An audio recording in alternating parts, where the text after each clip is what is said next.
Este é o podcast Fronteiras da Engenharia de Software, um podcast para refletir sobre o presente e o futuro da nossa área. Este podcast tem o apoio da Zup Innovation, empresa que cria tecnologia e impulsiona o crescimento exponencial.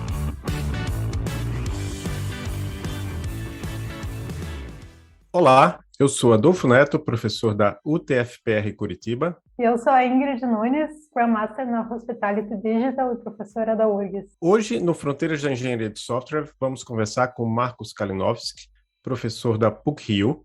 O tema do episódio de hoje será Engenharia de Requisitos. Tudo bem, Marcos? Você pode se apresentar para as pessoas que nos escutam? Tudo bem, Adolfo, Ingrid, Fábio. Primeiramente, queria agradecer o convite de vocês participar do Fronteiras da Engenharia de Software. É um prazer estar aqui com vocês. Como você já adiantou, meu nome é Marcos Kalinowski, eu sou professor da PUC-Rio, né, onde atuo como orientador de pesquisa de mestrado, doutorado na área de engenharia de software, e atualmente estou como coordenador da pós-graduação também do programa de pós. Bacana. Marcos, a engenharia de requisitos é uma das atividades que está presente no desenvolvimento de qualquer sistema de software. Mas para a gente começar então o episódio, assim, como precisamente a gente pode definir essa atividade? Boa pergunta. A engenharia de requisitos ela envolve, né, tradicionalmente, duas áreas, né, a produção dos requisitos e a gestão dos requisitos, em que a produção dos requisitos envolve atividades como realizar o levantamento dos requisitos, fazer a especificação dos requisitos, a verificação e validação, né, e a gerência dos requisitos, por sua vez, envolve a gestão da qualidade, né, o controle de mudanças, gerência de configuração dos requisitos, e até mesmo manter a rastreabilidade dos requisitos, para você saber de onde o requisito veio e onde que ele está implementado, por exemplo, no código, ou onde que preocupações referentes àquele requisito estão refletidas na arquitetura do projeto, entre outros. Certo, Marcos. E você tem um estudo que aborda como a engenharia de requisitos é feita em projetos que adotam métodos ágeis. Assim, como a engenharia de requisitos aparece no contexto de projetos que adotam métodos ágeis? Quais são os papéis envolvidos? Existe discrepância entre como a engenharia de requisitos deveria ser realizada e como ela acontece na prática? Boa pergunta. A abordagem mais tradicional de engenharia de requisitos, né, em que a gente normalmente tem um documento de visão ou de requisitos do cliente, depois um documento de requisitos do software mais detalhado, né, às vezes com diagramas de casos de uso, detalhamento de casos de uso, né? Essa abordagem, nas abordagens ágeis, ser substituído, né, por outros tipos de artefato, outros tipos de atividades, né? Entretanto, os conceitos da engenharia de requisitos estão presentes e precisam estar presentes porque você tem uma preocupação, né, do que vai ser construído, de definir precisamente o que vai ser construído. Então, enquanto no contexto mais tradicional você tem um documento de visão, né, no contexto ágil, o pessoal explora muito dinâmicas de ideação, né, com workshops de requisitos e dinâmicas para chegar a definições que, em contextos ágeis de transformação digital, o pessoal chama muito de MVPs, né, visão do produto mínimo viável, né, entre outros. Então, usam dinâmicas como Design Thinking, como Lean Inception, entre outros, para chegar nessa visão inicial de qual problema você está resolvendo, quais são as features principais, né, que vão fazer parte do seu produto, né, quem são as pessoas envolvidas, as jornadas de trabalho dessas pessoas, quer dizer, uma visão geral, né, e isso substitui, de certa forma, o documento de visão da abordagem tradicional. Então, o que a gente tinha lá como documento de visão, inclusive os elementos que estão no interior do documento de visão são muito parecidos, né, com os elementos que aparecem no MVP Canvas, por exemplo. A gente percebe uma similaridade muito grande entre a maneira que isso era praticado antes, né, as informações que eram coletadas em outras abordagens, e atualmente. Até tem algumas, eu vou falar daqui a pouco um pouco mais da especificação, por enquanto falando da ideação, né, até tem algumas semelhanças grandes, né, a própria forma de fazer ideação com workshops, muito comum no contexto de workshops de Lean Inception, né, que estão sendo muito usados aqui no Brasil, até fora do país também. Né. Lean Inception foi proposta pelo Paulo Caroli, né, que foi aluno aqui do Departamento de Informática, fez mestrado com o professor Carlos Lucena, depois foi trabalhar na ThoughtWorks e concebeu essa abordagem, a Inception. Até em 2018 ele fez um lançamento aqui do livro dessa abordagem, e ela está sendo usada por grandes empresas no Brasil, mundo afora, né? A gente tem até algumas pesquisas investigando assim, essa abordagem de ideação, lições aprendidas, com base nos projetos P&D que a gente tem realizado. mas percebe uma similaridade muito grande com o que a gente tinha em workshops de requisitos, que são uma técnica tradicional de licitação, e a gente tem até materiais, né, que datam aí dos anos 80, né, por exemplo, da IBM, do JAD, Joint Application Development, que você tem uma estrutura também de interação para fazer um levantamento, um espírito de cocriação com o cliente, né, que são palavras muito comuns hoje no contexto ágil, mas que, na verdade, tem acompanhado toda a história da evolução da engenharia de requisitos ao longo de muitos anos, né?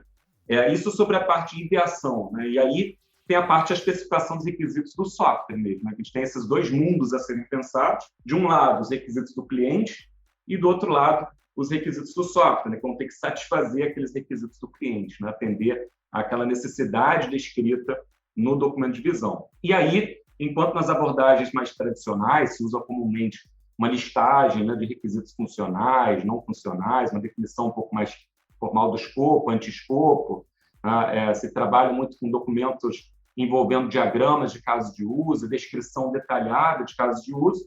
Nesses artefatos acabam sendo substituídos no contexto ágil, com bastante frequência, né, por documentos que envolvem um backlog do produto, né, em que você tem user stories fazendo parte desse backlog, né, e essas user stories normalmente seguem um formato de especificação, que é aquele formato mundialmente conhecido Role Feature Reason Template, né, em que você diz como, né, gerente de projetos, quero, né, a feature que você vai ter acesso, e qual o objetivo para aquilo. Então, uma forma de especificação bastante simples, que expressa uma user story com uma simples frase, né, que a gente sabe naturalmente que essa frase é insuficiente para subsidiar um desenvolvimento detalhado, né, a não ser que ela seja complementada por uma comunicação muito eficaz, né, uma comunicação muito próxima, uma proximidade com o cliente, uma comunicação tácita ali muito eficaz para complementar uma user story com uma descrição tão sucinta, né?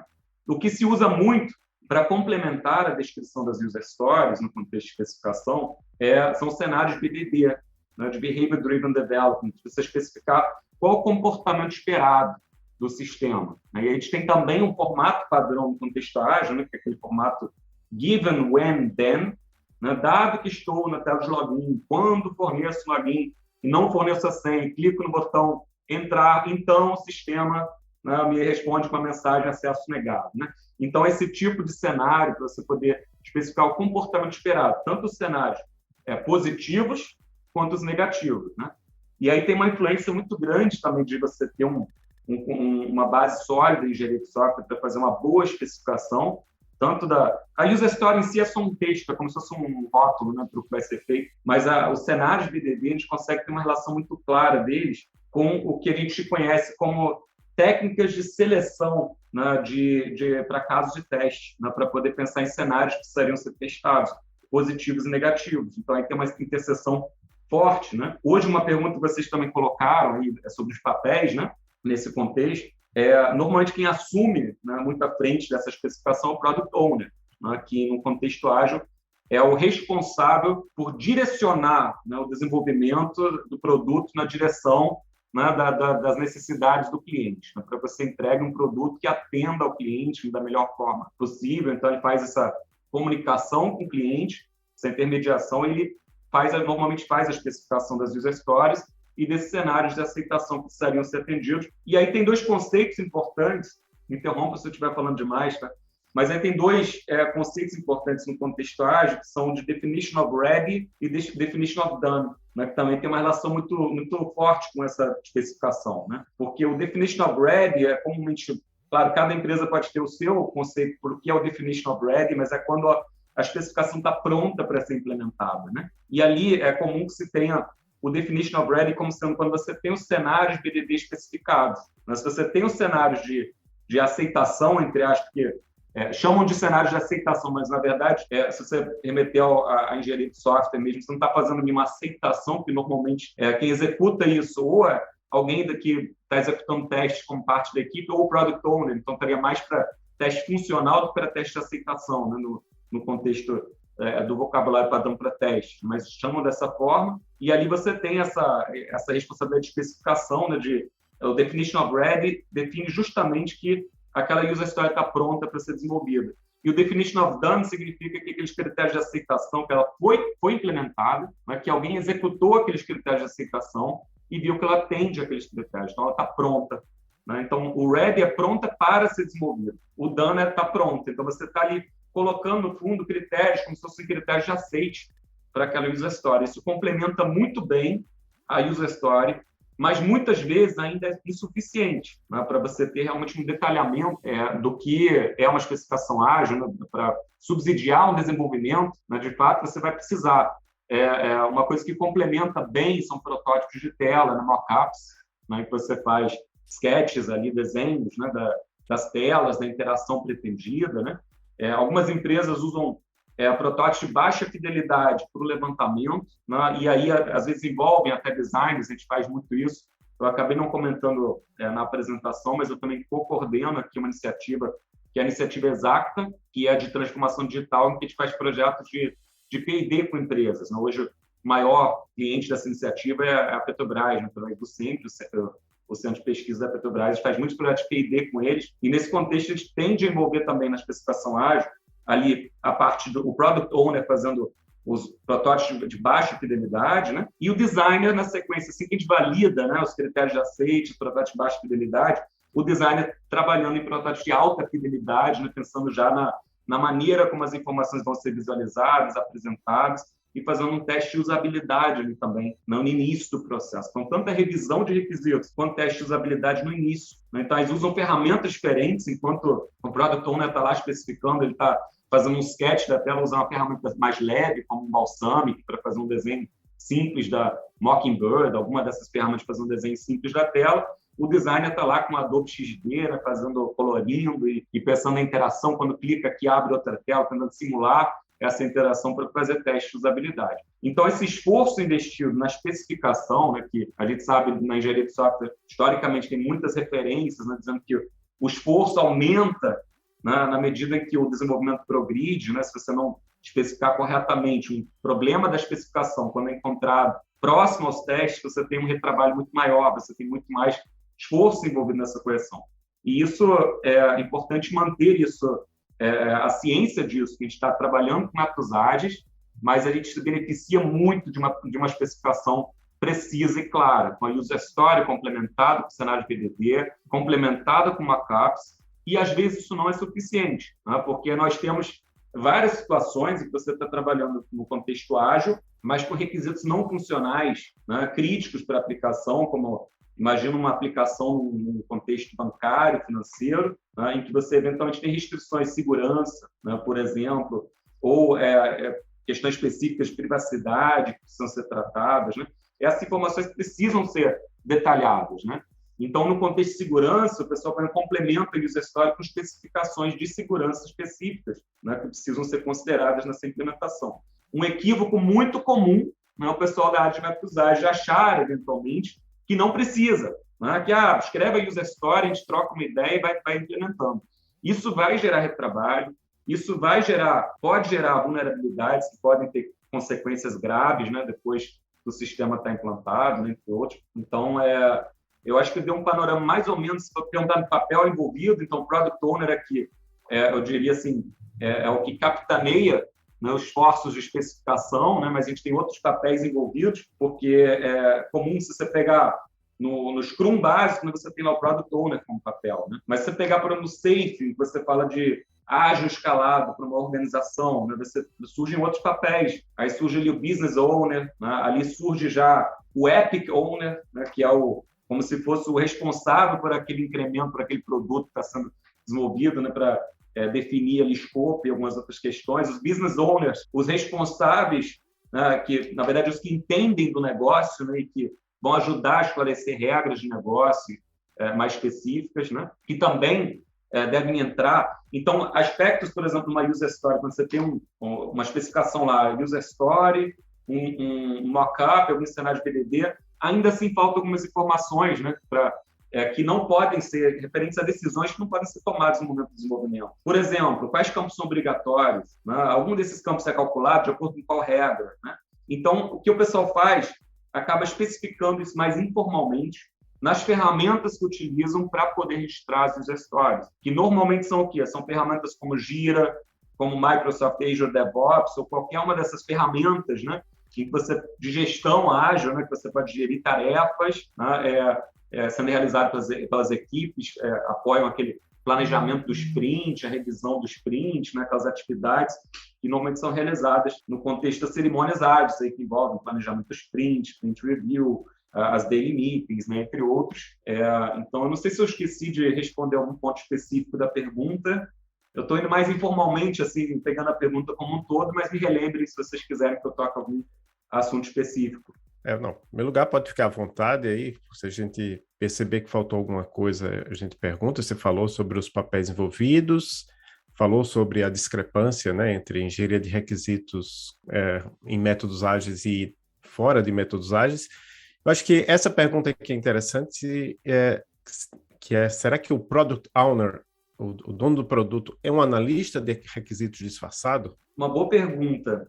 As habilidades, sem dúvida, assim, se confundem, né, com o contexto tradicional do analista de requisitos, né, porque precisa ter habilidade de comunicação, né, habilidade de negociação, de entendimento, conhecer um pouco do domínio do problema, né, para poder lidar com os clientes, representar a necessidade, né? Então, eu acredito que no contexto ágil, mais próximo do papel, né, do que no processo tradicional era o analista de requisitos, né? Uma coisa muito legal que eu não falei tanto no contexto ágil, né, que até vem da própria maneira como o ágil foi pensado, a filosofia ágil. Se pegar lá o livro do Kent Beck, acho que foi 99, né, do Extreme Programming, né, e aí o subtítulo era Embracing Change, onde você abraçar a mudança, né? E uma coisa interessante é que você tem um backlog do produto, né, com alguns itens de backlog, eventualmente já detalhados como user stories, né? E esse backlog ele pode mudar o tempo todo, ele é um documento vivo, né? Então, se o cliente ligar, pedir alguma coisa diferente, talvez surja um item novo para o backlog, ele vai ser repriorizado ali em conjunto com os demais itens, né? Isso permite uma flexibilidade. E aí essa ideia do definition of ready dos requisitos, né? É comum que nem tudo que esteja no backlog do produto esteja pronto para o desenvolvimento. Então, é o que eles chamam de requirements grooming no contexto ágil. O grooming é você pegar e refinar algumas user stories, né? Eventualmente até é comum que no backlog seja construído a partir da visão do produto, né? Tem algumas abordagens dinâmicas de product backlog building, né? De construção do backlog, para chegar nesses itens do backlog que podem ser refinados como user stories, né? E depois essas user stories serem detalhadas. Por exemplo, com essas descrições adicionais que eu comentei, que são muitas vezes feitas de forma informal, né? Mais o cenário de BDD, mais protótipo de tela, né? E muito importante que essas coisas sejam comunicadas, né, para a equipe. Então, quando você tem o sprint planning, por exemplo, né, as user stories que vão entrar no sprint são apresentadas explicitamente, né, e são comunicadas, e ali o comprometimento da equipe é obtido, o entendimento, né, da equipe com aquilo que vai ser implementado, né, é até verificado ali durante o planejamento do sprint, né, para que todo mundo saiba qual é o objetivo daquele próximo sprint, seja ele de 2 semanas, 4 semanas, né? Então, essa é uma coisa que muda bastante do tradicional para o ágil, porque no tradicional eles tinham você tem um escopo fixo, né? Enquanto no ágil você tem um tempo fixo do seu sprint, né? E aí, com o escopo fixo, surge uma necessidade de você discutir solicitações de mudança formais, né? Para fazer alterações nesse escopo e fazer avaliações de impacto daquela mudança, entre outros, né? Enquanto a mudança no contexto ágil, a gente até teve uma publicação sobre isso, sobre o status quo, né, da engenharia de requisitos, as práticas atuais, e a gente percebeu que no contexto ágil o pessoal basicamente lida com mudanças nos requisitos, atualizando o backlog do produto, né? Eventualmente tem que fazer uma análise de impacto, se é referente a uma mudança de algo que já foi implementado, né? Mas normalmente é a atualização do backlog do produto, né? Claro, permanece a importância da análise de impacto, se você vai alterar coisas que já foram implementadas, ou vão afetar outras funcionalidades. O benefício da rastreabilidade continua existindo, né?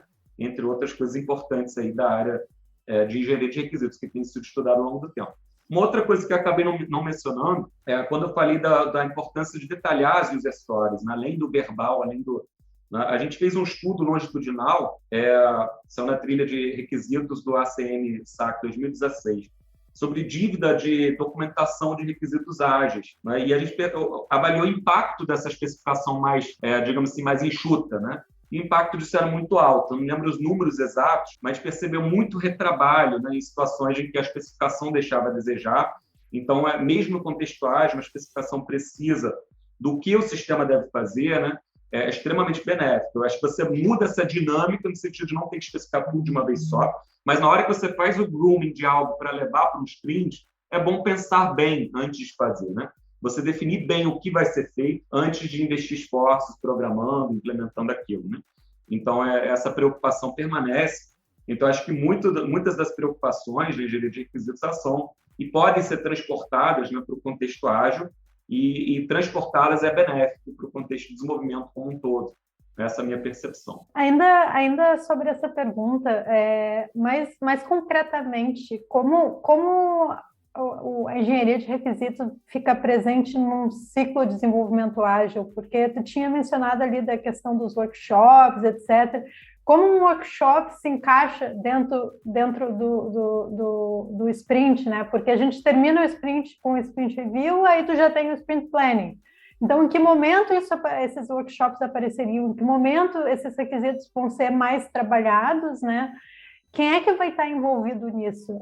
Porque se tu pensar a história, se a gente pensar a história na sua forma mais enxuta, ela não traz muitos detalhes. E daí, os desenvolvedores vão estar dando essa alimentação para o Product Owner, questionando, e daí os cenários vão estar emergindo. Em que momentos esses requisitos vão ser mais detalhados e como isso aparece dentro desse ciclo de desenvolvimento ágil?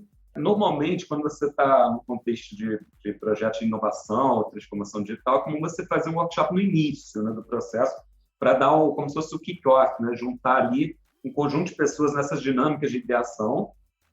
E essas pessoas, é importante, a gente até teve recentemente uma publicação sobre isso também, as lições aprendidas com o Inception, a importância de trazer representantes não só do cliente, mas do usuário final do produto para essas sessões, né?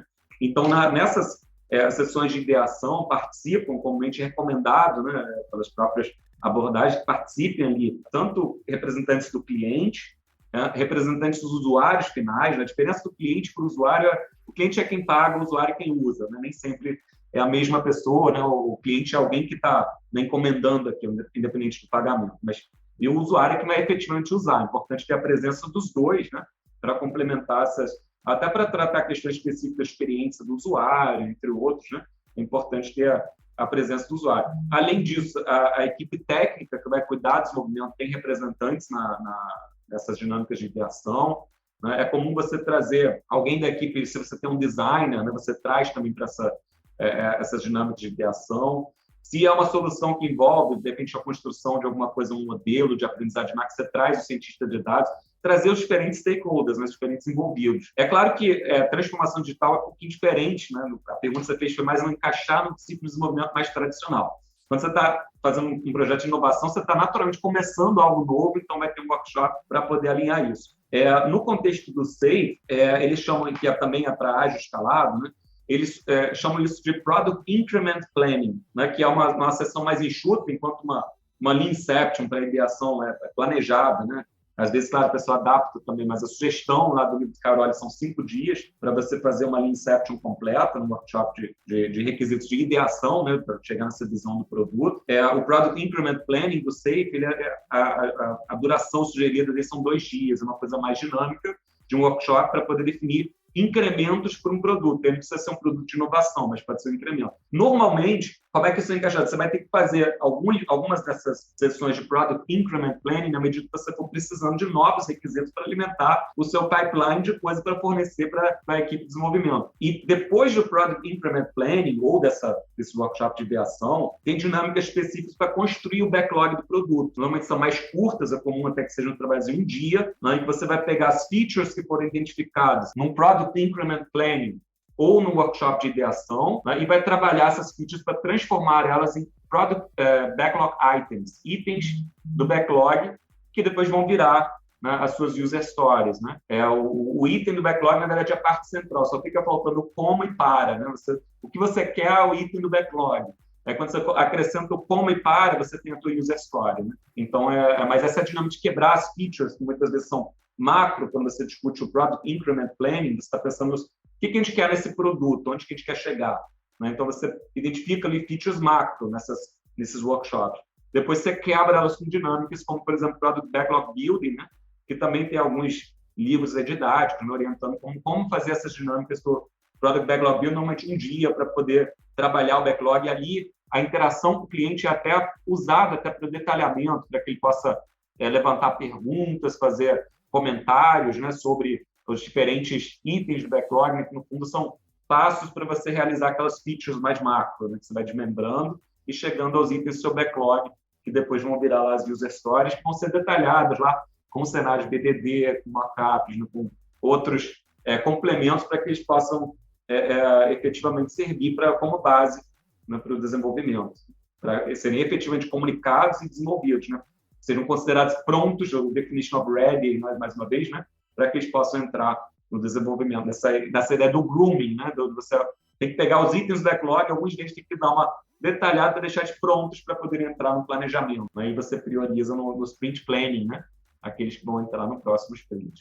Certo. E tu tinha comentado sobre os casos de uso, né? E quem conhece casos de uso sabe que era um documento bastante detalhado, né? Então, detalhava do detalhe o que tem que ser implementado, assim, pronto para um desenvolvimento. E as histórias de usuário, né? Como tu tinha comentado, se baseia num template simples, né? E acompanhado normalmente dos critérios de aceitação, como tu falou, dos cenários de BDD. Esses detalhes complementares, como tu tinha comentado das telas, ou regras de negócio, requisitos não funcionais, né? Isso faz parte da história? Onde é que fica documentado esse complemento de informações que tu já mencionou? Então, isso varia muito de acordo com a empresa, né? Eventualmente são até negligenciados alguns aspectos, né, de funcionalidades não funcionais, são simplesmente conversados e não ficam documentados em lugar nenhum. Até porque algumas dessas preocupações são transversais ao sistema, né? Como, por exemplo, quando você fala de segurança e você fala de requisitos como relacionados à criptografia, né, a proteção de dados, né, evitar problemas como SQL injection, né, ou cross-site scripting, diferentes tipos de ameaça, ou evitar vulnerabilidades no seu sistema para que essas ameaças não possam vir a prejudicar, né, o funcionamento do sistema em si.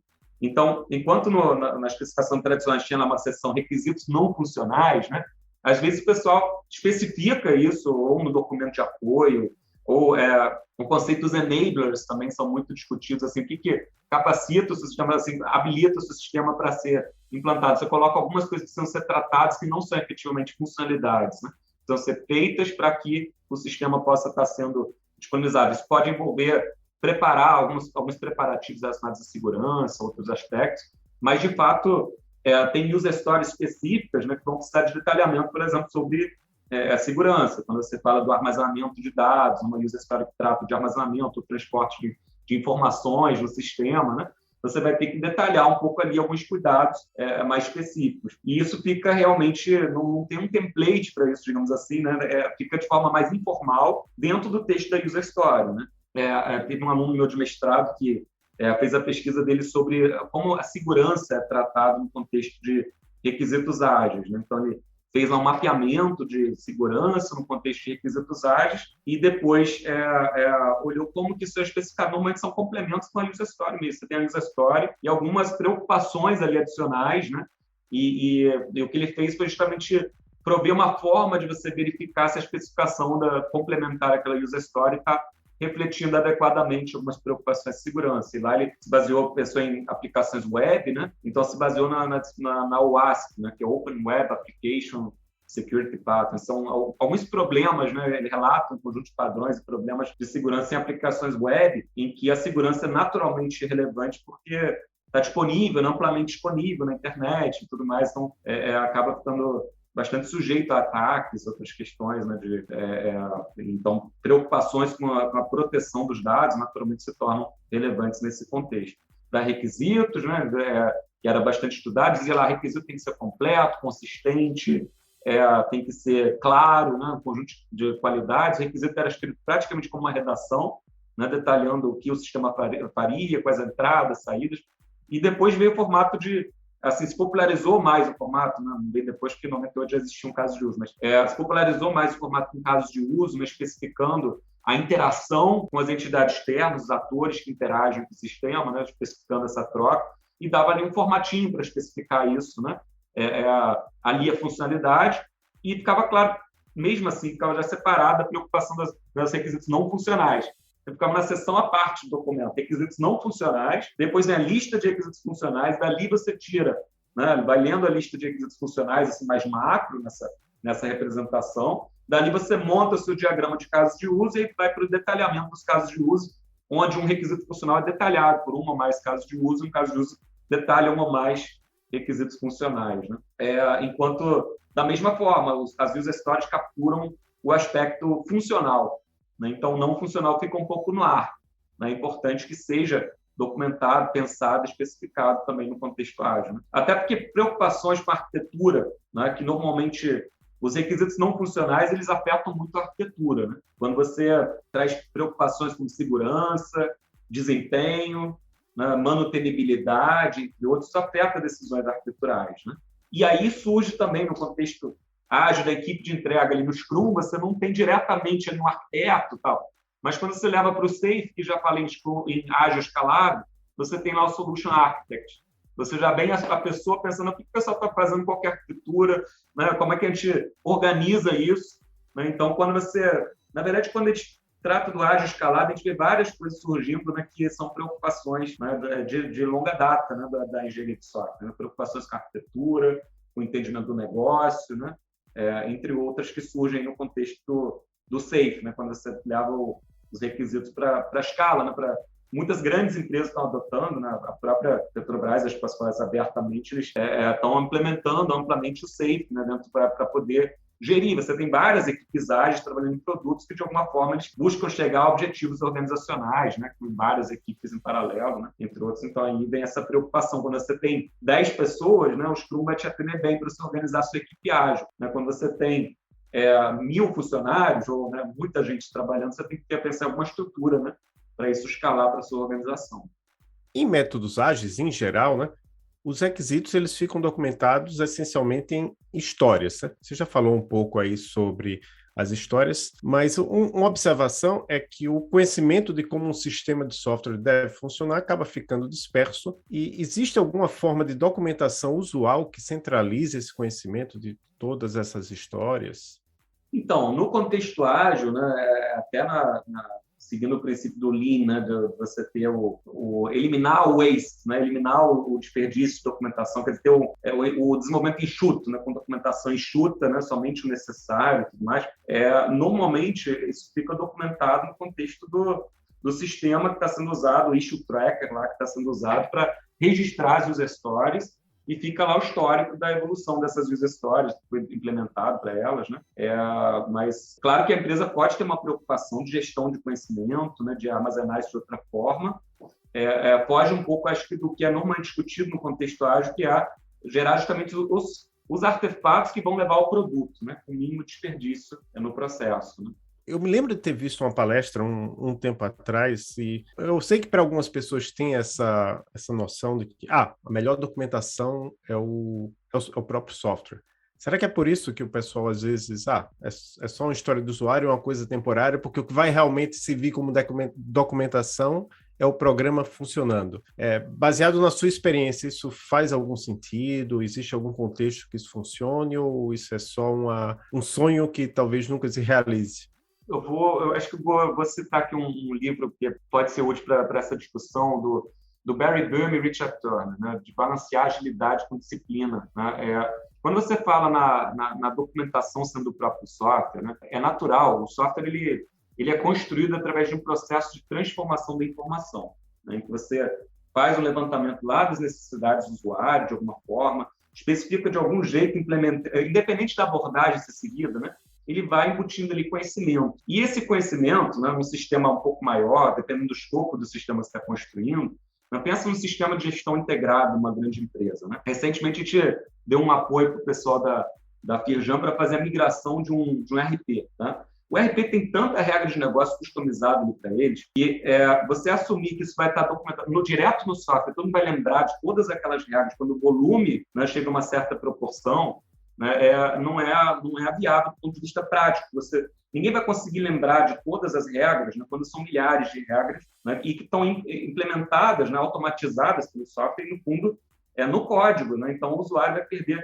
Então, o primeiro esforço nesse contexto foi justamente da gente recuperar essa informação do que o sistema tem e realmente projetar casos e testes para poder apoiar a migração do ponto de vista a preocupação deles era com a qualidade. Né? Quando eles migrassem a versão do RP deles, né? Eles usavam lá o Proteus, já migraram, deu tudo certo, então posso citar o exemplo.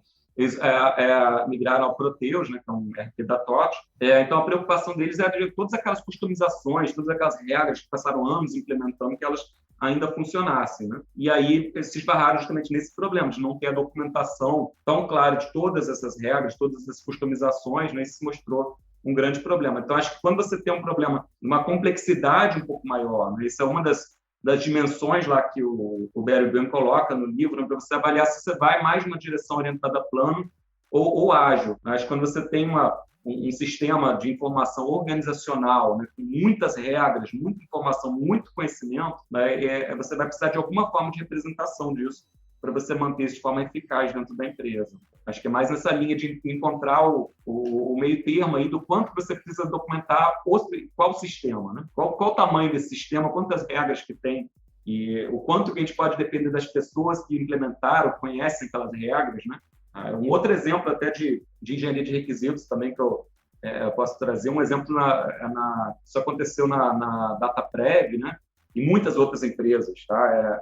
A DataPrev tem uma documentação bem detalhada dos seus requisitos, mas na época eles tinham muitos sistemas, ainda tem, acredito eu, faz mais de 10 anos esse episódio, mas eles tinham muitos sistemas desenvolvidos em COBOL, né, desenvolvidos e por pessoas que estavam próximas da aposentadoria, né, em função do momento que aqueles sistemas foram construídos. Então, o principal cliente deles é o INSS, né?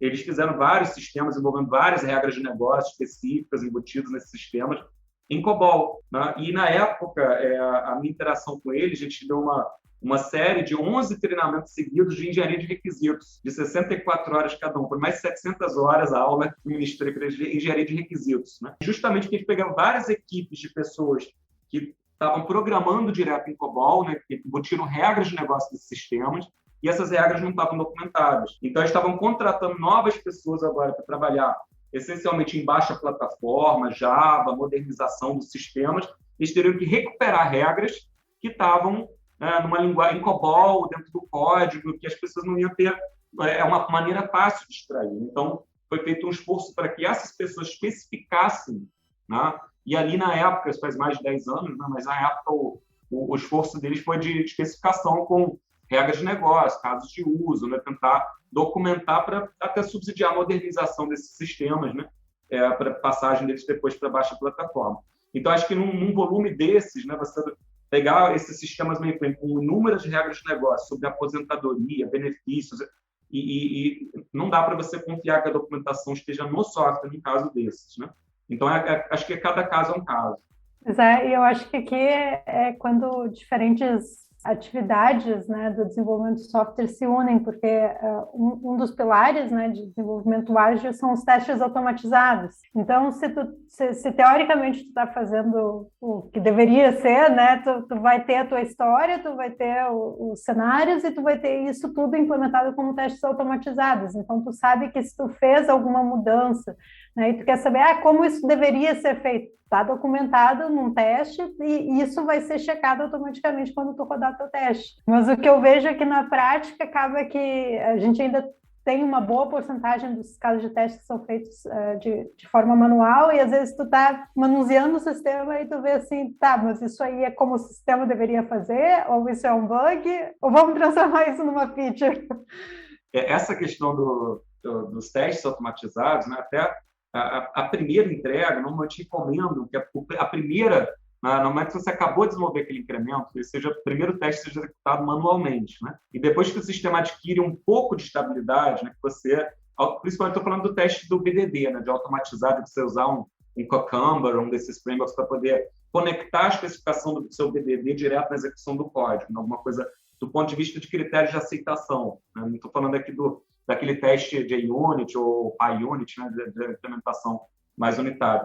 Mas ali você tem uma preocupação de, no primeiro momento, um ser humano fazer o teste até para olhar para como o sistema está respondendo, você também não gastar energia excessiva na automação de algo que vai apresentar problemas e que a tela a interação vai travar porque tem alguma coisa que ainda não está estável, né? E depois, então, no começo especifica os critérios de aceitação manualmente, naquele primeiro aceite pelo menos um teste manual realizado, depois você já tem o cenário BDD, tem tudo, então agora vamos automatizar, né? No sentido de pensando na regressão futura, né?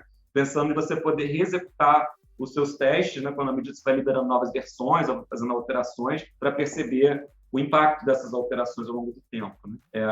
Acho que foi bem legal você ter trazido isso, porque realmente tem essa preocupação com a automação para facilitar a refatoração, facilitar a evolução, né? Mas eu ainda acho diferente da documentação das regras de negócio, né? De você ter um teste automatizado, você tem que dentro dele identificar o que o sistema faz, né? Ou ainda é mais complexo do que você ter uma documentação em linguagem natural das regras de negócio que governam, por exemplo, aquela área. Até porque as regras de negócio, uma boa regra de negócio, normalmente, né, se pegar na nomenclatura lá do Somerville, tipos de requisitos, né, uma boa regra de negócio, normalmente, é aquela da área, do domínio, né, que governa aquele sistema. Né? Não a palavra sistema, numa boa regra de negócio, normalmente nem aparece. Né? Porque você tem uma boa regra de negócio, ela descreve lá, por exemplo, se a gente pensar num contexto acadêmico, uma regra de negócio vai falar dos critérios para aprovação. Vai falar aluno aprovado se ele tiver 75% de presença e a nota for maior que 6. Por quê? Porque o conselho universitário decidiu e várias instâncias daquela área de negócio discutiram e chegaram a essa conclusão. Agora, o sistema vai ter que atender a isso para ser prático, né? Para que possa ser utilizado. Então, você tem essa preocupação do conhecimento capturado pelas regras de negócio e que eventualmente não transcendem o que o software faz, né? Então, acho que até por isso é até uma discussão interessante que surgiu quando o software pode documentar. As regras de negócio, ele, teoricamente, não documenta, porque a regra de negócio transcende o escopo do software, né? Bom, então agora a gente vai focar um pouco na elicitação de requisitos. Tu já citou algumas delas, né? Mas falando de forma mais abrangente, assim, quais são as técnicas existentes?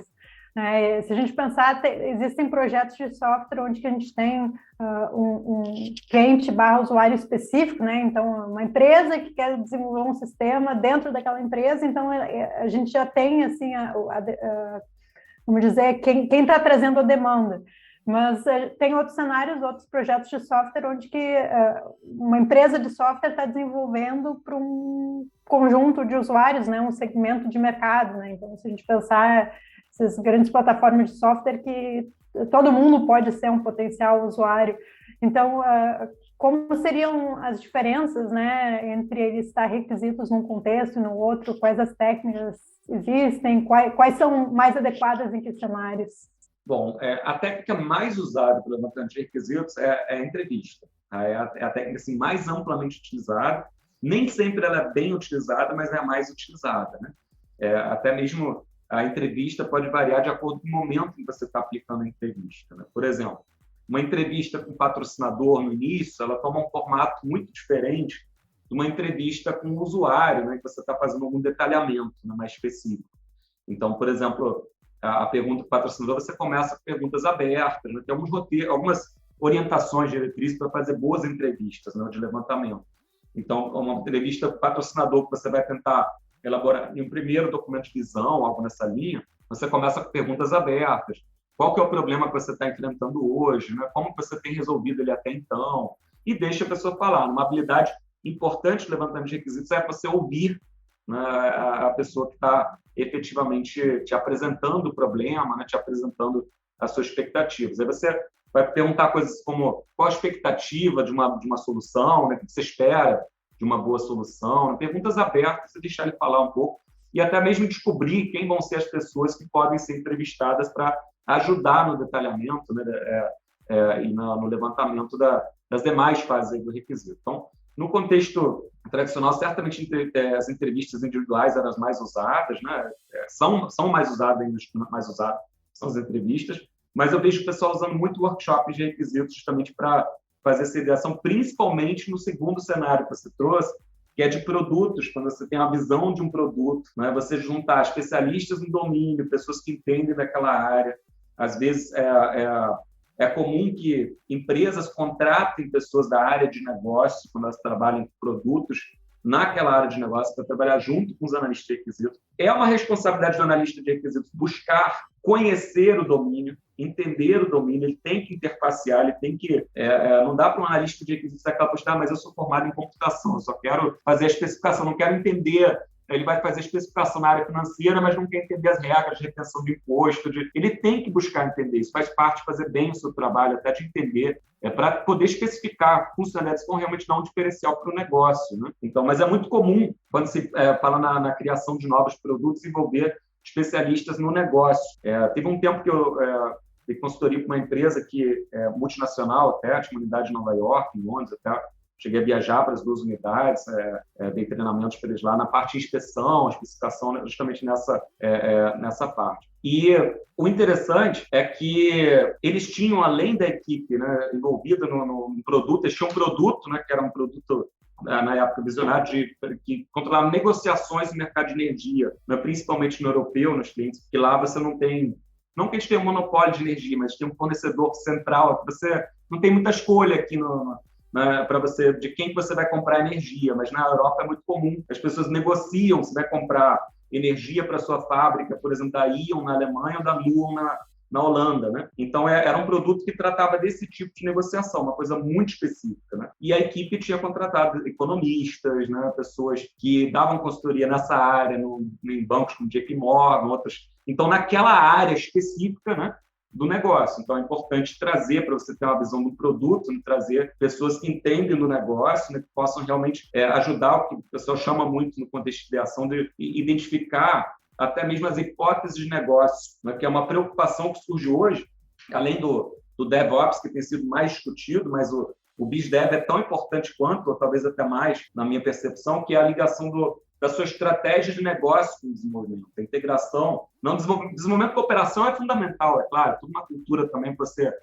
minimizar esforços, né, DevOps, mas a ligação da estratégia de negócio com o desenvolvimento, né, pessoal, tem um artigo do JSS de 2017, um Continuous Software Engineering, que eles dão esse termo BizDev, né, para essa ligação, né? E o BizDev é muito menos discutido que o DevOps, né, mas ele é muito importante, né, também nesse contexto, principalmente para produtos, pensar nas hipóteses de negócio. O que você vai ganhar com isso? Que benefício que isso vai trazer para o usuário final? Né, que é justamente o que vai fazer o seu produto deslanchar, trazer retorno, né, para o negócio em si, né, entre outros. Então, acho que a diferença é muito nessa linha. Se está trabalhando em produto, você realmente vai ter que trazer especialistas de negócio, talvez para dentro da sua equipe, né, para apoiar, pensar na estratégia de negócio que aquele produto vai apoiar e como que ele vai trazer benefícios, né, para a empresa ou para os clientes potenciais, né? Acho que, então, na época eu considerei a estratégia deles bem-sucedidas porque eles tinham, né, como clientes a Ion, a Nuon, esses fornecedores de energia todos aí. Então, mas para você conseguir chegar a um ponto desse, você tem que ter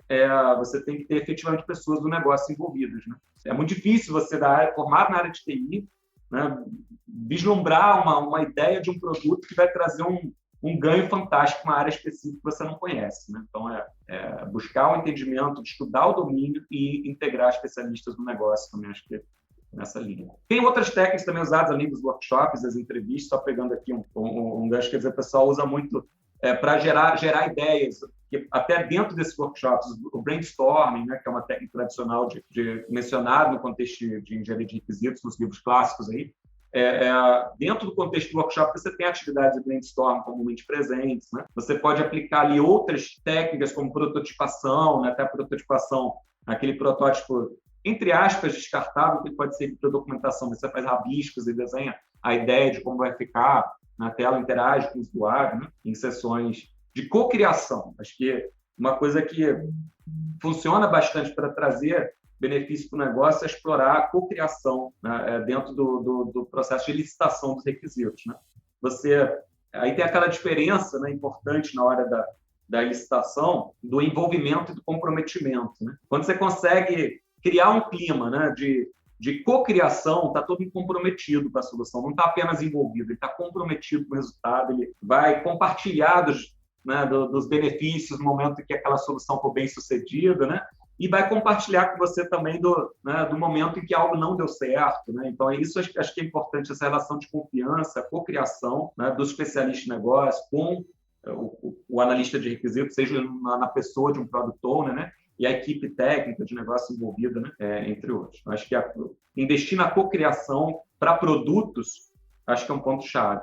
Bom, e a gente falou, então, de licitação e documentação de requisitos, né? Mas existe também a validação dos requisitos. Qual é a importância da gente validar os requisitos e como que isso pode ser feito? Ótima pergunta também. A validação dos requisitos é fundamental, né? A gente, em engenharia de software, a gente tende a distinguir nesses dois conceitos, validação e verificação, né? A validação envolve assegurar que você está construindo o produto correto, o produto que o seu cliente precisa, né? Enquanto a verificação envolve assegurar que você está construindo corretamente o produto. Você tem até uma frase, né, do livro Software Engineering Economics, um clássico lá do Barry Byrne, né, que explica muito bem essa diferença. Estamos fazendo o produto certo, é um problema de validação. Estamos fazendo certo ou corretamente o produto, é um problema de verificação. Tanto a verificação quanto a validação dos requisitos, né, são importantes, né? As duas, inclusive os métodos que são aplicados para verificação e validação são os mesmos, né? Os principais métodos são revisões e testes. A grande diferença é que na validação você tem envolvimento do cliente necessariamente, porque a validação envolve assegurar que você está construindo o produto que o seu cliente precisa. Então isso requer, né, você simular o ambiente dele, né? ou eventualmente até disponibilizar o produto no ambiente final, né? Para poder fazer a validação, no caso de um teste de aceitação, homologação, né? Mas até antes disso, né? Um ponto que às vezes não é tão valorizado, mas a validação dos requisitos antes, né, da implementação, né? Que é justamente quando você tem ali o definition of ready, está pronto para ir. É nesse ponto que você poderia, né, tentar envolver o usuário para fazer que fosse um walkthrough, por exemplo, que é uma abordagem bem leve para você fazer uma validação de requisitos, porque tem um problema comum quando você tenta fazer uma validação de requisitos e você tem uma especificação extensa, né? O cliente, às vezes, ele não dispõe daquele tempo, ele não entende da importância de ler aquilo com aquele detalhe, né? Por exemplo, pensando numa inspeção, em que um dos inspetores é o cliente. E aí é comum, né, nas experiências que eu participei de inspeções em que um dos representantes era o cliente, era muito comum que o retorno do lado do cliente fosse algo do tipo, ok, muito bom. Né? Ok, muito bom para uma documentação extensa, cheia de regras de negócio. Né? Ele não leu o documento. Né? Então, e às vezes é difícil você fazer com que ele leia. Você pode fornecer lá, verifique se está claro, se está consistente. Se ele não lê, ele não vai saber. Então, uma forma de você obter uma validação, né? Um walkthrough funciona bem para isso, que é você apresentar para ele, marcar uma reunião, apresentar para ele a sua especificação, né? E validar com ele se é isso mesmo que ele precisa. Né? Olha, a gente pensou nisso, ficou desse jeito. Olha aqui o protótipo da tela, como é que vai ser a interação. Explica para ele tudo, né? Como que ele vai obter lá o ganho pretendido do negócio dele, como que ele vai interagir com o sistema para isso. Né? E a walkthrough, embora seja menos eficaz do que a inspeção para revelar defeitos, né? É mais fácil você aplicar e envolver o cliente para fazer um walkthrough do que envolver ele ativamente na inspeção. Né? E algum tipo de validação com o cliente no início você deveria fazer, né? Porque evita retrabalho, né? Evita retrabalho e consequências maiores, né? De você estar entregando um produto que não atende ao seu cliente, que não resolve o problema dele. Você gastar horas implementando, né? Algo que não vai atender ao cliente. Até tem um livro aí mais clássico, abordagem mais clássica, mas de retorno de investimento, em iniciativas de melhoria de processo, né, que avalia o retorno, né, de cada uma das práticas. Ele, independente assim, de questionar talvez a abordagem que ele utiliza lá para fazer essa estimativa, né, o retorno para inspeção é enorme. O retorno de cada hora investida na inspeção, o livro lá cita 1 para 35. Tá? Mas o número, eu não quero que ninguém decore número nenhum, porque isso vai variar de uma empresa para outra, pode ser 1 para 2 que seja. 1 para 2 já seria muito bom. O que significa o retorno 1 para 35 na análise dele? Ele dizia que cada 1 hora investido na inspeção, você ganha 35 horas no seu projeto. Então, assim, você fazer uma inspeção, você tentar organizar, trazer, né, acho que a revisão aos pares para código está muito inserida na rotina do desenvolvimento ágil, né? Com o advento das Modern Code Reviews, né, no contexto do pull request, ali integrado no desenvolvimento, né? Isso ficou muito integrado, né, na rotina ágil.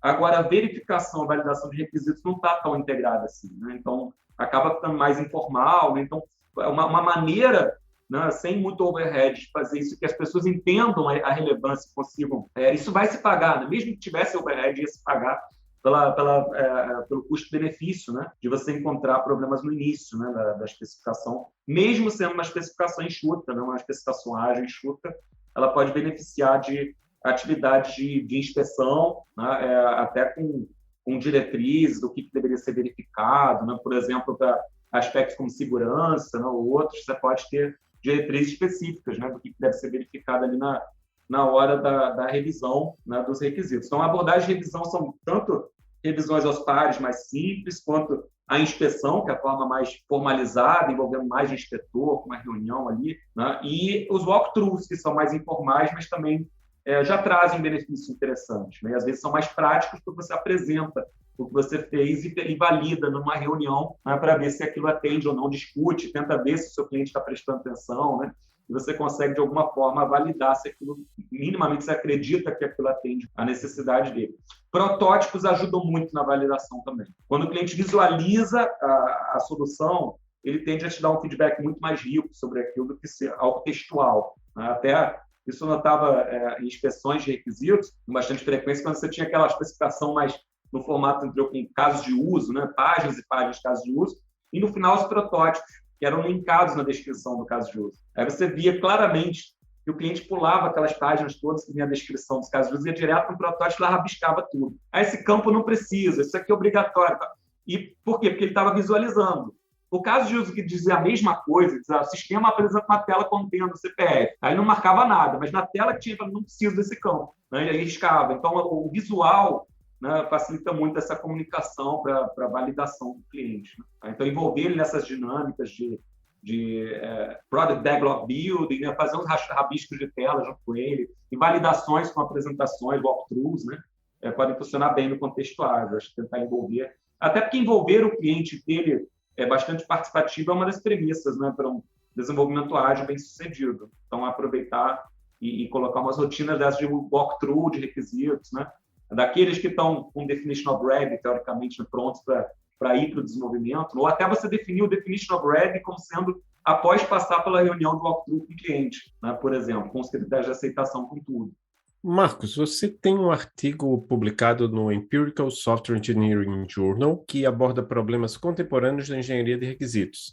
Você poderia dar uma visão geral para a gente sobre as conclusões deste artigo? Bom, o que a gente fez nesse artigo, né, ele foi baseado numa teoria de quais seriam os problemas, né, clássicos da engenharia de requisitos. Então, a gente começou a fazer um levantamento dos problemas clássicos, chegou uma lista de 21 problemas, né, amplamente reportados na literatura, e a gente foi validar isso com os praticantes, né, com a indústria. E, para isso, foi elaborado um survey, né, que foi traduzido para vários idiomas, né, inclusive o português, né, e essa última publicação, acredito que essa de 2017, que você está comentando do Empirical Software Engineering, contava com dados de representantes de 228 empresas, né, de 10 países diferentes, né, em que a gente olhou para tanto o fenômeno, né, quais eram os problemas que se manifestavam no contexto dessas empresas, né, na engenharia de requisitos dentro dessas empresas, quanto para causas e consequências desses problemas, né? Então, a gente conseguiu identificar alguns problemas contemporâneos, né, que se manifestam até de diferentes formas no contexto tradicional e ágil, né?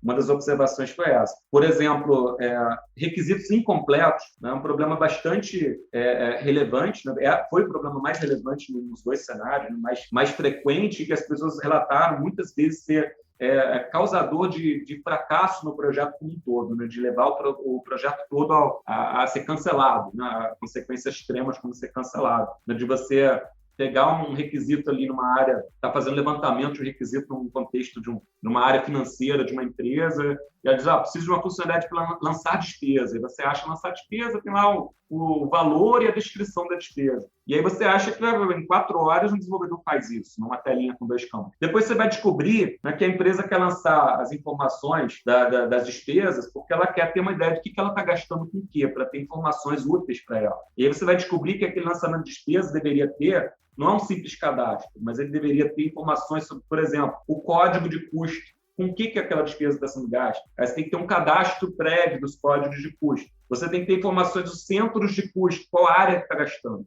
Ou seja, está gastando com o quê Aonde? Você tem ali diferentes tipos de despesa, você quer entender despesas com produtos, com serviços. Para determinados tipos de despesa, você tem retenção de impostos. Aí você vai ter que ter um cadastro de impostos, vai ter que fazer uma tabela de retenção desses impostos no lançamento da despesa, esse valor vai ter que fechar. Né? Você eventualmente vai ter rateio entre áreas responsáveis por aquela despesa. Quer dizer, o problema que eram 4 horinhas já virou pelo menos aí 2 semanas de trabalho. Né? Então, isso é muito comum de acontecer quando você faz um levantamento sem se inteirar do domínio, né, daquela área em que você está atuando. Por isso que é tão importante estudar o domínio, né, o analista de requisitos ou o product owner, né, buscar conhecer um pouco o domínio para evitar equívocos ingênuos desses, né, de simplificar demais um requisito e deixar muitos detalhes implícitos ou ocultos. Né?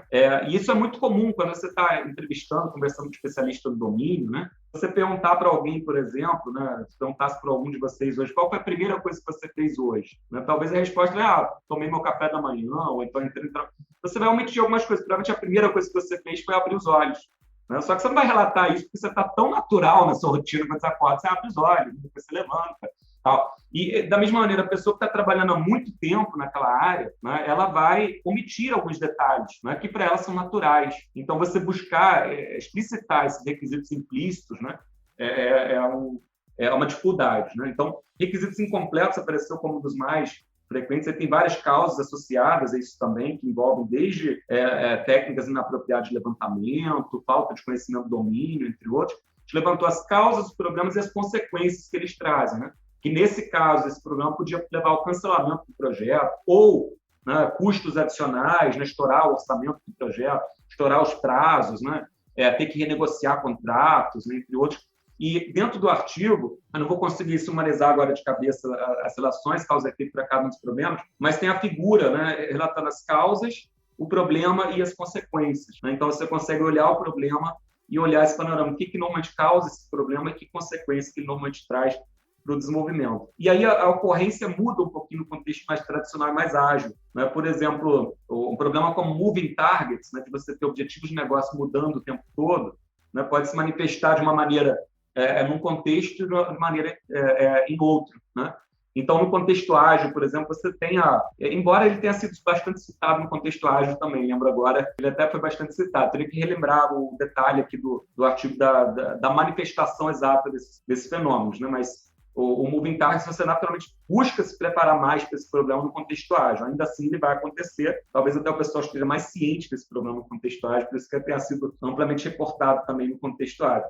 Mas a gente viu algumas diferenças olhando para o tamanho da empresa, o tipo de abordagem ágil tradicional, né? E fez relato dos problemas que envolviam aí requisitos incompletos, problemas de comunicação, moving targets, objetivos de negócio mudando o tempo todo, requisitos ambíguos ou não suficientemente especificados, né, de forma clara o suficiente, né, entre outros problemas clássicos. O que a gente, na verdade, fez foi olhar para o quanto que eles estão presentes atualmente nas empresas, né, esses problemas, de acordo com as pessoas que trabalham, atuam na área de engenharia de requisitos, né, dentro das empresas. Bom, a gente já falou, né, de requisitos não funcionais, né, e dado que a gente tem sistemas atuais que se baseiam largamente na internet, né, desde Internet of Things, né, ou até mesmo, né, a gente precisa alguma coisa exposta para se comunicar com a aplicação do celular, né, então acaba que um requisito funcional que é bastante crítico é segurança. Tu tem um artigo, né, recente, né,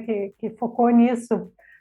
O que tu pode compartilhar com a gente sobre segurança no contexto de engenharia de requisitos? Bom, primeiramente eu queria citar o aluno que trabalhou nesse artigo, né, o Hugo Villamizar, ele fez um mestrado nesse tópico, né, de engenharia de requisitos, olhando em particular para o contexto ágil e para a segurança. O que ele trouxe, né, foi uma preocupação, né? Olhou para a definição de segurança, característica de qualidade de produto de software, segurança, como está especificado lá no modelo de qualidade da ISO 25010. Então, você tem ali algumas subcaracterísticas, non-repudiation, né? Você não permitir ali uma SQL injection, algum tipo de ataque intencional, né? A autenticação, né? Preocupações. Enfim, são 5 subcaracterísticas específicas, a confidencialidade, as informações, né? São 5 subcaracterísticas específicas de segurança da ISO, e ele olhou para como essas características, em conjunto com as preocupações da OWASP, né, poderiam ser consideradas no contexto ágil.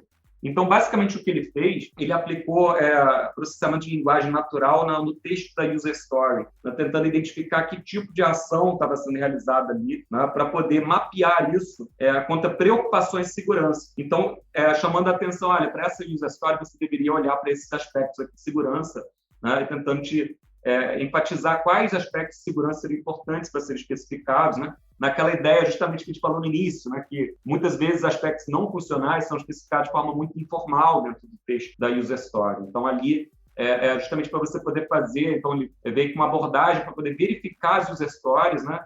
Já com sugestões com base na OWASP, né? E na ISO 25010, né? De verificações se a especificação de segurança estava adequada para o propósito daquela user story. Então, esse foi o contexto da pesquisa dele. Ele executou a pesquisa com muita competência, né?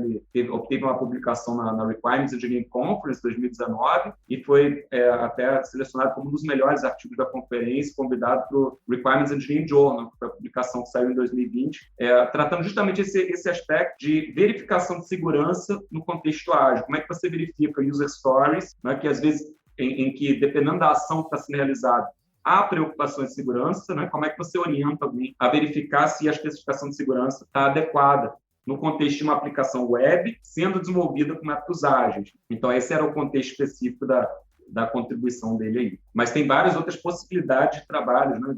Relacionando segurança com requisitos, em particular no contexto ágil. Focou na verificação, né, das especificações de segurança associadas a user stories. Falando de requisitos em um contexto específico, recentemente você publicou um artigo tratando de requisitos em aprendizado de máquina. Como a engenharia de requisitos se diferencia nesse contexto específico? Quais as lições aprendidas com este artigo? Ótima pergunta. Esse é um assunto que é a continuidade do trabalho do Hugo Villamizar, né, que agora está no doutorado, né, e ele está investigando a engenharia de requisitos no contexto de machine learning, né? A primeira coisa que ele fez foi mapear, né, como que a engenharia de requisitos está sendo considerada nesse contexto de machine learning. E aí ele identificou várias preocupações, né, não tão comuns em sistemas tradicionais, né, de especificação. Tanto aspectos como ethics ou fairness, né, como você, por exemplo, quando você tem alguma inferência automática sendo feita, uma classificação, a gente tem vários problemas relatados aí nesse contexto, né, de sistemas de reconhecimento facial que implicaram em pessoas presas indevidamente, né, e aí questões éticas envolvidas, até porque os sistemas de reconhecimento facial eles têm um desempenho, uma performance do modelo visivelmente inferior para pessoas que têm a pele mais escura, por exemplo. Então, traz uma questão ética aí, do uso desses sistemas em particular, né? E várias outras preocupações. O que ele fez? Com base nesse mapeamento e experiências dele no Exact, ele atua na iniciativa Exact, trabalhando com sistemas que utilizam recursos de machine learning, né, para soluções. Então, com base nessa vivência, ele identificou 5 perspectivas relevantes para especificar sistemas que envolvem aprendizado de máquina, né? A primeira é do objetivo de negócio. Então, você tem ali algumas características específicas, né? Os objetivos de negócio, os objetivos do usuário, os objetivos do modelo, mas do ponto de vista mais macro, né? A outra é da experiência do usuário, em que você está preocupado com questões como que essa solução vai ser visualizada, algumas preocupações específicas que não fazem muito sentido fora desse contexto, mas, por exemplo, surgem termos como forcefulness. O que é forcefulness? É o quanto que o sistema te força a seguir o que o modelo previu, ou que a classificação que o modelo realizou, né? Quanto você é forçado a seguir aquilo, ou quanto você tem liberdade para tomar decisão com base no que o modelo te informou. São preocupações de especificação que em sistemas tradicionais não são comuns, né? Então, ele identificou 5 perspectivas, como falei, do objetivo, né, da user experience, da infraestrutura, que você vai pensar, por exemplo, na execution engine, né, na máquina que vai executar, como é que vai executar o aprendizado de máquina em si, vai ser na nuvem, que tipo de recurso vai processar isso, né? Preocupações com o modelo e com os dados, porque os dados são muito importantes no contexto. A gente passa a ter requisitos específicos para os dados, porque a sua aplicação, quando se envolve machine learning, você pode ter uma aplicação em que o algoritmo está correto, mas se você fornecer dados inadequados, ele aprende coisa errada, mesmo o algoritmo estando com o código correto. Então, os requisitos sobre os dados ganham uma importância muito grande, né? Então, essa pesquisa é muito interessante, porque ele levantou 5 perspectivas, né, um trabalho conceitual aí, bem interessante dele, identificar essas 5 perspectivas, né, 45 preocupações, né, dentro dessas 5 perspectivas, quando você está especificando sistemas machine learning. E aí, deixando claro, assim, uma coisa que a experiência já mostrou nesses projetos que a gente tem feito, aplicado isso, escrever uma user story para uma funcionalidade que envolve aprendizado de máquina é insuficiente, é completamente ingênuo. Você dizer, olha, como diretor financeiro da empresa, quero a predição do faturamento do próximo trimestre para tomar decisões financeiras. Você achar que isso é uma especificação é muito ingênuo. Né? Para um aprendizado de máquina, você vai ter restrições sobre o tamanho do seu modelo, a performance do seu modelo, você vai ter restrições específicas de o tempo de aprendizado do seu modelo, você vai ter questões sobre a representatividade dos dados usados para o seu modelo aprender algo útil, né? A acurácia desses dados, se são dados reais ou não, né? Você procurar até mesmo preocupações se você vai precisar de um baseline desses dados, para esses dados validados com um especialista, para você poder usar como ponto de comparação para dados futuros, caso você tenha preocupações, como, por exemplo, com MLOps, de você ter que reimplantar modelos de tempos em tempos que precisam atualizar o seu aprendizado, né? O próprio aspecto, né, de atualização dos modelos, né, de você estar gerando um aprendizado contínuo a partir dos dados, né? Do ponto de vista da experiência do usuário, você tem uma característica, uma preocupação que é interactiveness, que é se o modelo vai interagir com o usuário ou não, né? Se o usuário vai ter uma interação muito discutida no contexto de machine learning, quando você tem soluções que envolvem human in the loop, entre outras, né, em que o algoritmo aprende com base no feedback do próprio usuário. Então, tem muita coisa a ser especificada, né? E você deixar isso solto, dizer, olha, escreve uma user story, bota uma especificação aleatória aí, né? É muito insuficiente, né? Então, acho que esse trabalho dele é muito relevante para quem está buscando fazer a especificação, olhar quais são as preocupações, o que eu deveria olhar. Pode ser que daquelas 45 características, preocupações que identificou, algumas não se apliquem ao seu contexto. Mas você pensar nela um pouquinho, eu preciso disso, é uma coisa que pode ser extremamente benéfica para evitar retrabalho futuro. Então, esse trabalho apoia diretamente a especificação aí de sistemas que envolvem algum tipo de capacidade baseada em aprendizado de máquina, né? Com preocupações, trazendo novas preocupações. Eu vou dar um exemplo aqui. O próprio algoritmo de aprendizado do modelo, né? Definições ali sobre se você precisa de explicabilidade, se você precisa ser capaz de explicar por que uma certa decisão foi tomada. Isso afeta a escolha do seu algoritmo. Se você precisa de explicabilidade, certos algoritmos, como a rede neural, por exemplo, podem não te atender, porque ele simplesmente te dá o resultado, ele te diz como ele chegou lá e a interpretação disso não é muito transparente, não é muito simples. Então, você vai partir de um conjunto diferente de algoritmos porque você lembrou de especificar um requisito de explicabilidade lá no início. Essas decisões, você antecipar essas características, vai evitar um retrabalho muito grande de escolhas equivocadas de algoritmos, né? Você entender qual é o tipo de problema que você está tratando. Machine Learning, comumente, se pegar os livros clássicos lá, tratam problemas de classificação, de regressão, de clustering, agrupamento, associação. Então, qual tipo de problema que você está tratando? Então, pensar nessas preocupações, né? E realmente tem muita coisa interessante que surgiu aí nessa pesquisa, e acho que tem muito fruto ainda para colher. Ele está no início, né, do doutorado aí, tem muita coisa ainda pela frente, mas é um terreno que realmente estava insuficientemente explorado. E aí vou até fazer um comentário. 2 semanas atrás, a gente, quando a gente está atuando, né, pesquisando num tópico, a gente está sempre antenado, não bota aqueles alertas para avisar dos artigos que estão saindo na área e tudo mais. O Dan Barry, ele fez um artigo na RefSQ, né, que é também uma conferência, né, de requisitos, em que ele fala o que seria uma especificação, né, de um sistema baseado em inteligência artificial. E eu vou tomar liberdade, eu respeito muito o trabalho dele, né? Acho que ele tem muitas contribuições fantásticas, né?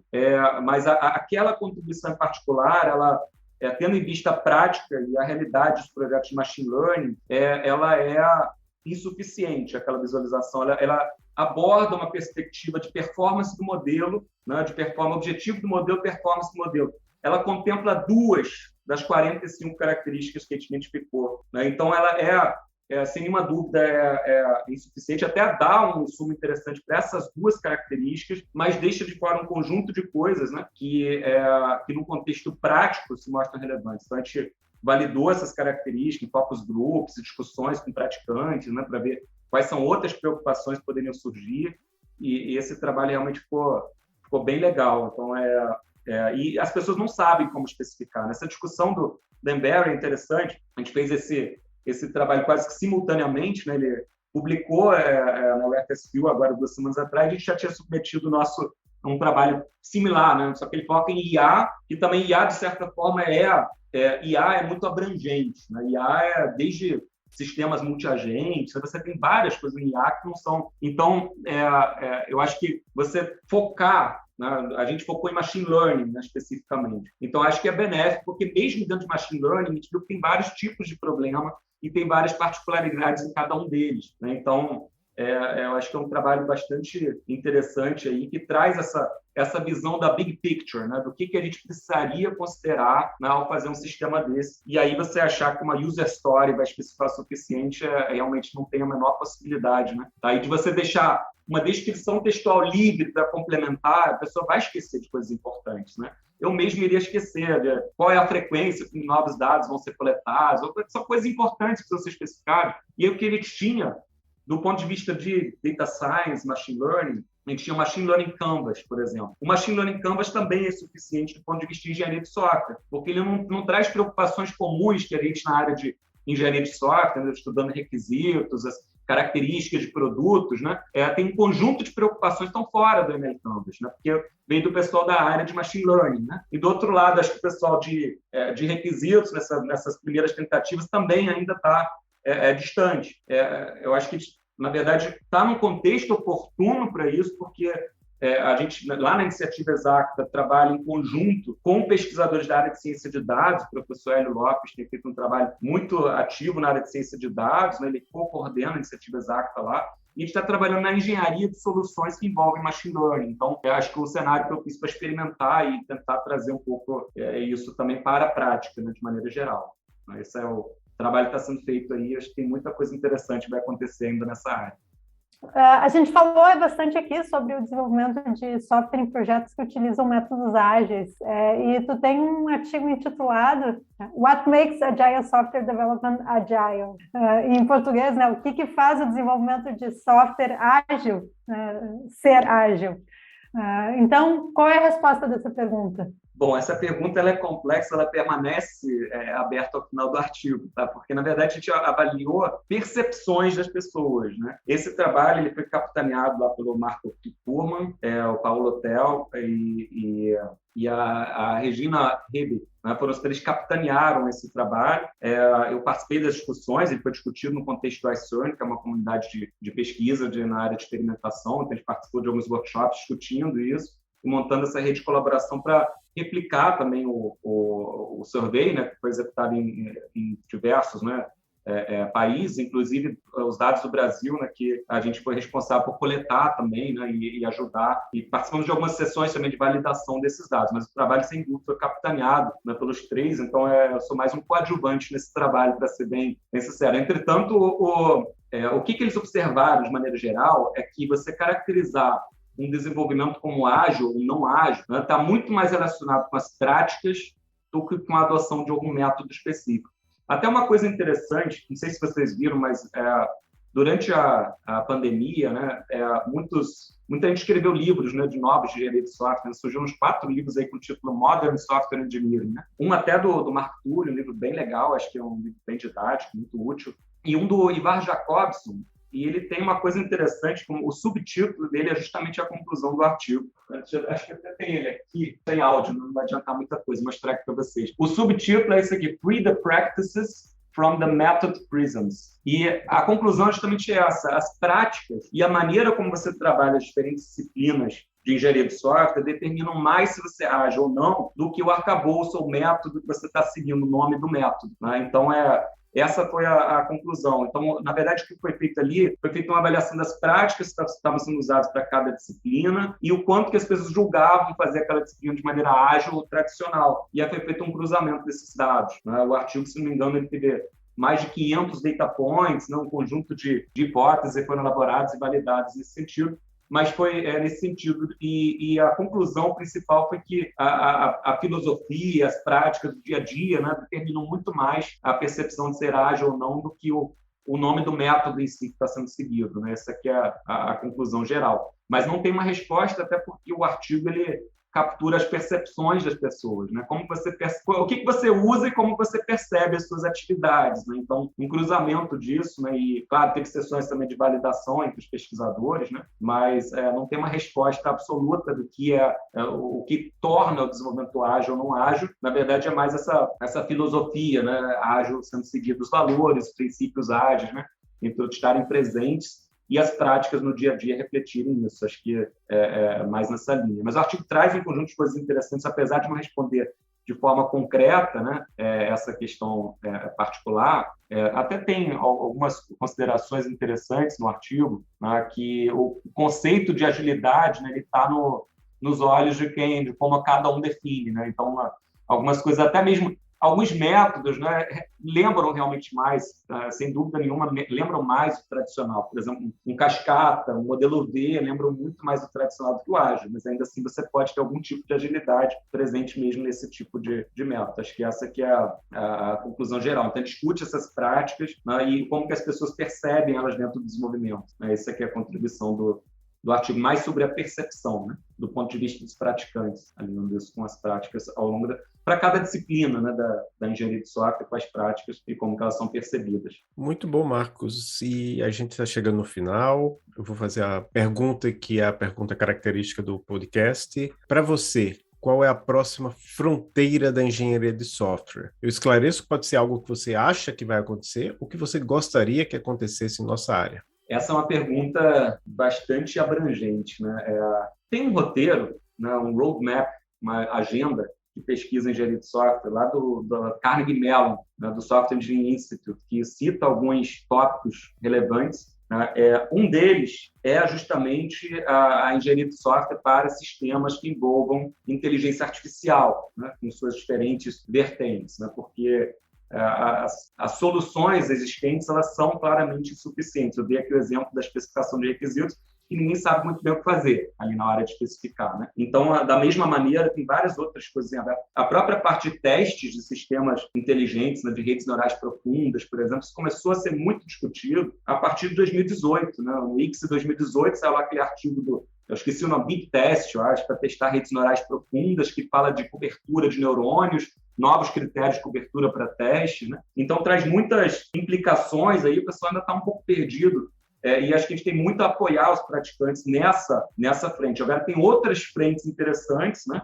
Como, por exemplo, a engenharia de software para computação quântica, no momento em que a gente começa a ter computadores quânticos, né? com capacidades, né, reais de realizar problemas, de resolver problemas concretos, né? E um interesse muito grande de escrever o Talavera Manifesto, liderado pelo Mário Piattini, discutindo a engenharia do software quântico. Né? A gente tem um conjunto de tópicos, o próprio entendimento maior de fatores humanos envolvidos na engenharia de software, né? O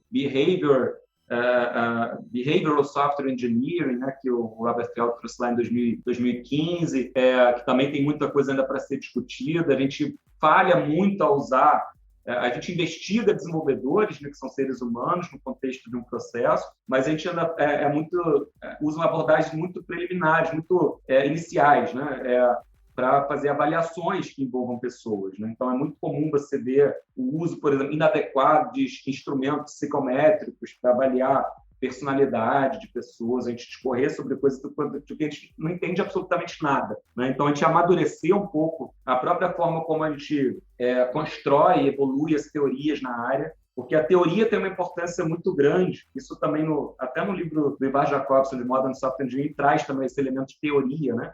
Ele teve essa participação grande lá nos seminários SEMAT, né, para discutir teoria, a importância da teoria para a engenharia de software. A gente está construindo, evoluindo teorias, até para usar a teoria para comunicar com os praticantes, né, que o pessoal possa saber o que funciona, o que pode ser utilizado em qual contexto, né, que as investigações isoladas possam formar um quadro maior, né, para justamente trazer conhecimento para os praticantes no dia a dia. Então, tem muita coisa nessa área de construção, evolução de teoria, da investigação dessas teorias. A gente falha muito, é muito comum na nossa área, a gente roda surveys, a gente não se pauta em teorias, a gente investiga construtos para os quais tem instrumentos em outras áreas, a gente vai lá e monta um questionário completamente novo, né? Tem um exemplo muito legal de um artigo do Daniel Gratzer, que foi até o best paper do ano de 2018 do JSS, do Journal of Systems Software. O que acontece quando o desenvolvedor de software está feliz ou infeliz, né? E ali o diferencial dele, né? Porque acho que um dos motivos, né, da qualidade diferenciada desse trabalho é justamente ele ter se debruçado um pouquinho sobre a área de psicologia para poder investigar isso, né? E ter trazido a importância, né, da gente discutir o uso adequado desses instrumentos, né? Pensar que a gente está lidando ali, quando a gente desenvolve uma pesquisa, que a gente está lidando com construtos, né, teóricos, relações entre esses construtos, proposições teóricas que a gente está querendo avaliar experimentalmente, ou pela abordagem que for, mas para poder somar a algo, né? Então, acho que nesse sentido a gente tem muito para evoluir ainda na área de construção de teorias, novas tecnologias como computação quântica, trazendo novos desafios aí para a comunidade, a própria parte de engenharia de software para a inteligência artificial também trazendo muitos desafios interessantes, né? Entre outros, isso que eu lembrei que agora, assim, né, é uma pergunta bastante abrangente, certamente tem outras coisas. A própria maneira como a gente lida, né, com o conhecimento, sumariza esse conhecimento, na maneira como ele se mantém atualizado em relação ao conhecimento, né, da gente olhar para o que existe evidência, o que está surgindo de novo, e como continuamente evolui isso, na maneira que hoje isso está sendo tratado e publicado, né, em pontos discretos do tempo, né? Talvez isso precise de uma inovação para a gente tornar um pouco mais dinâmico nessa direção, né? Entre outras coisas. Então, tem muita coisa aí, acho que é um campo, a engenharia de software é um campo muito animador assim, para pesquisa e empolga muito por esse conjunto de coisas a serem exploradas, né, e a serem tratadas aí com pesquisa ao longo do tempo. Muito problema em aberto para a gente tratar, né, que é muito bom para quem trabalha com pesquisa, fica feliz. E os alunos também, né? Certo, Marcos. Então, muito obrigado. Foi um prazer conversar com você aqui nesse 12º episódio da segunda temporada do Fronteiras da Engenharia de Software. Eu passo a palavra para você se despedir dos nossos e nossas ouvintes. Bom, então eu queria agradecer mais uma vez o convite, seu, Adolfo, da Ingrid, do Fábio, de todos vocês. Foi um prazer estar aqui com vocês. Como eu comentei, eu conversaria sobre isso com vocês, independente de estar sendo transmitido ou não. Eu gosto de conversar sobre essas coisas, eu gosto do que eu faço. Acho que isso é uma coisa que provavelmente nós temos em comum, né? Quem atua com pesquisa na área, normalmente, no seu tempo de lazer, gosta de conversar sobre essas coisas e gosta de discutir, né? Então, foi realmente um prazer estar com vocês.